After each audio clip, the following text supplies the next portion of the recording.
Hello students and welcome to the class. I am your history teacher Manoj Arora. Today we will be studying the last part of the chapter, that is Kings and Chronicles. But before I start the chapter, I hope you all will be fine at your homes, taking care of your family as well as yourself. Children, we have gone through the entire chapter and we studied about the various aspects of the Mughals. Starting from the starting of the chapter, if I say, we studied about how it was established, what was the main motive of the Mughals to make the Chronicles, and through Chronicles we came to know about the capital cities, how they were appointing the officials, what was the role of the Mansabdars, how the nobles would be acting as the bouquet of flowers for Akbar, what was Haram. We studied about the Mughal court, the importance of Akbar, then paintings, the problem they had with the ulamas regarding the concept of painting, how Abul Fazl became the spokesperson, and so many things we studied. Now today we will be moving on to the policy of Akbar to treat all the religions equal, and how did the people take about it. I will start with Jesuits at the Mughal court. The Society of Jesus was established and the followers were known as Jesuits.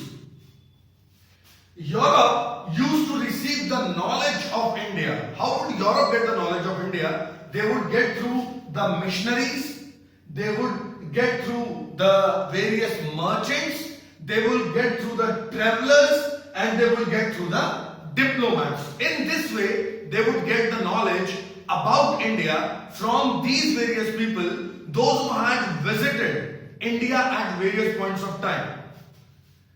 There was, and in the 15th century, there was a direct trade route from Portugal to India, which led Portuguese to come to India, and they reached Goa.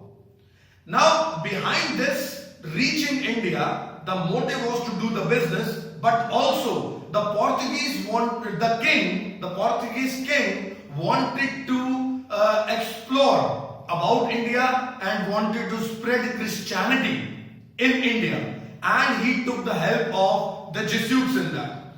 And Akbar was so much impressed from the Jesuits that he had sent an embassy to Goa in order to invite the Jesuits to his court in 1580. And these people stayed with Akbar for 2 years. After that also, 2 more missions were sent in order to invite the Jesuits in 1591 and 1595, but they were called at Lahore. Jesuits always had a kind of very close relation with the Mughals. In the public assemblies, the Jesuits would always sit in proximity with the king. And not only this, in the leisure time of the king, the Jesuits would generally accompany the king. Whenever king would go to any kind of hunting or expedition, Jesuits would be accompanying them. Whenever there was a kind of religious debate, Jesuits would be present. And not only this, that Akbar told them to tutor his children because he considered Christianity as the greatest virtue in order to teach. And it had somewhere matured Akbar's religious point of view. Now these Jesuits, those who came, they had written about the state officials, and they had written about the general conditions of the people prevailing at that time in the Mughal era. So the accounts of Jesuits are helping the historians in order to know about the society prevailing at that time in the Mughal reign, in the Mughal period. Now, questioning the formal religion. There were different views about the way Akbar had reacted. Akbar tried to show that he was considering all the religions equal. Respect to Christianity, when Akbar had shown the respect to Christianity, Many of the Christians, even the Jesuits, felt that he liked Christianity and he would be, in future, he might be able to accept Christianity. By this faith, they kept on propagating the ideas. There are many examples where Akbar had donated the land to Jesuits in order to construct the churches in various parts of the country. And not only this, he had ordered the local rulers not to stop and provide resources to these Jesuits in order to make the church. Monserrate had reacted about the Akbar's policy.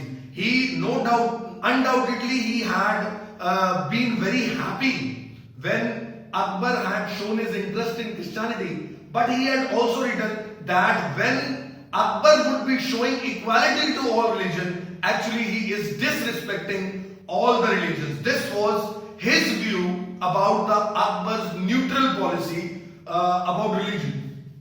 The interfaith debates. Akbar was always having that hunger for knowledge. He would be always running for that quest of knowledge.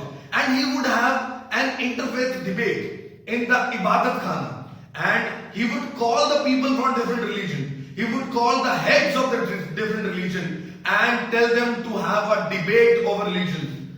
Hindus, Jainas, Parsis, Muslims, Christians, all people would sit together. And in the leisure hours or in some other special hours, Akbar would call all of them, all these people, so that he could listen to them and mature his policy about religion.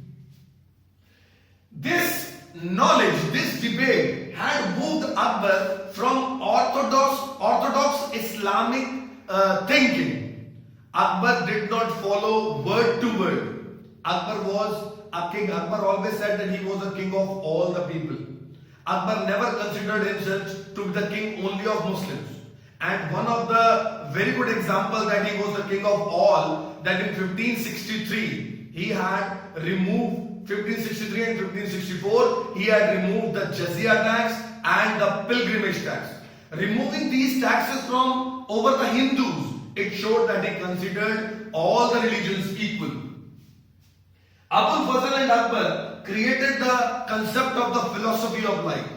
They considered that the light was coming to the divine and from there it was spread to all the people.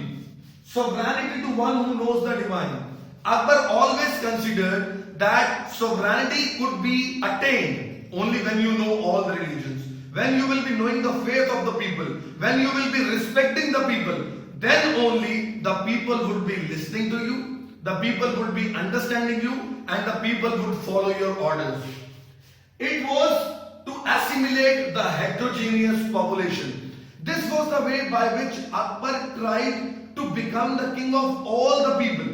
All the people lived very happily.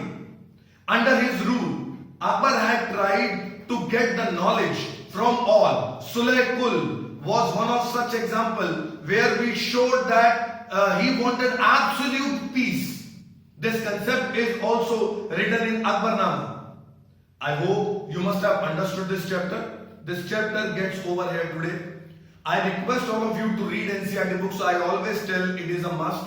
Spend your maximum time in studies. Please do write your name, class, section and roll number in the comment box.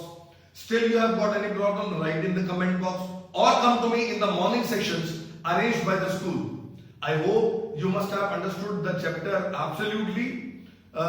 Thank you very much. God bless you.